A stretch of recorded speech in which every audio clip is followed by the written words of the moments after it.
বন্যার পরিস্থিতির জেরে আগরতলায় বটতলা মহাশ্মশানে আপাতত সৎকার কার্যত বন্ধ থাকবে। বন্যার জলে ডুবে মহাশ্মশানকে সমস্ত চুল্লি অচল হয়ে পড়েছে। তা সচল করতে কমপক্ষে 7 দিন সময় লাগবে। আজ সাংবাদিক সম্মেলনে এই কথা জানিয়েছেন পুর নিগমের মেয়র দীপক মজুমদার। সাথে শহরবাসীর উদ্দেশ্যে তার পরামর্শ, এই সময়ের মধ্যে হাপানিয়াস্থিত শ্মশান সৎকারের জন্য ব্যবহার করুন। প্রসঙ্গত, ত্রিপুরায় টানা বৃষ্টিপাতে বটতলা মহাশ্মশানের বেশ কয়েকটি চুল্লি জলের তলায় চলে গিয়েছে। স্বাভাবিক কারণে এই চুল্লিতে মরদেহের শেষকৃত্য করানো সম্ভব হচ্ছে না। ঘরের ভেতরের বৈদ্যুতিক চুল্লিতেই মরদেহের শেষকৃত্য করানো হচ্ছে। টানা বর্ষণের কারণে বটতলা চত্বর জলমগ্ন হয়ে পড়ে। মহাশ্মশানের ডোম এবং কর্মীরা আপ্রাণ চেষ্টা করে যাচ্ছেন বৈদ্যুতিক চুল্লিতে মরদেহের শেষকৃত্য করাতে, কিন্তু তারপরেও বেশ কয়েক ঘন্টা ধরে শ্মশান যাত্রীরা অপেক্ষায় বসে থাকেন। তবে খুব শীঘ্রই সমস্যার সমাধান হবে, এদিন আশ্বাস দিলেন মেয়র দীপক মজুমদার। 9862789182 8131 9077785 9436186155। আমাদের পৌর নিগমেতে আমাদের এই নিকাশনী ব্যবস্থার জন্য 17টি পাম্প আমাদের আছে। 17টি পাম্পই আমাদের চালু আছে। প্রত্যেকটি পাম্পই কাজ করছে। দিন রাত অবিরাম চালানো হচ্ছে পাম্পগুলি। সেই কারণে আমাদের শহরে জলটা অনেকটাই, আমি বলবো যে পরিমাণে বৃষ্টি হয়েছে তার সঙ্গে জলের কিন্তু আমাদের পাম্পগুলি কাজ করাতে জলটা তাড়াতাড়ি নেমে গেছে। তারপর বলবো যে বিভিন্ন নদীর পাড়ে ওয়ার্ডগুলি এখনো জল আছে। এই কারণে নদীর জল যেহেতু নামেনি, সেই কারণে ওয়ার্ডগুলিতে জলগুলি রয়ে গেছে কিছু ক্ষেত্রে। বৃষ্টিপাতের পরিমাণটা এত ছিল, যেরকম আমরা যে হিসাবটা আমাদের আছে, 19 তারিখ হয়েছে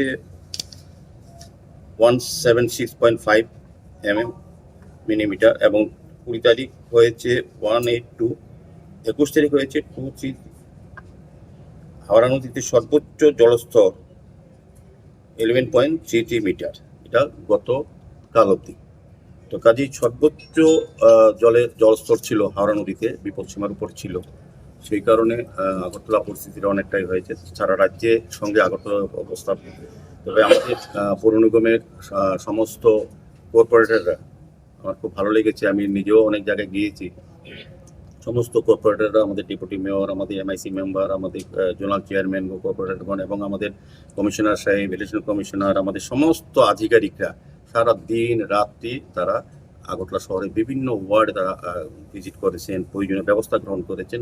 আমি ধন্যবাদ জানাই আমাদের রাজ্যের মাননীয় মুখ্যমন্ত্রী প্রফেসর ডক্টর মানিক সাহাকে। উনি দিন রাত্রি, সারা রাত্রি উনি জায়গা থেকেছেন, আমার সঙ্গে কথা হয়েছে ফোনে, এবং উনি প্রত্যেকটি জায়গায় সারা রাজ্যের সঙ্গে শহরের প্রত্যেকটি ওয়ার্ডের খোঁজখবর নিয়েছেন।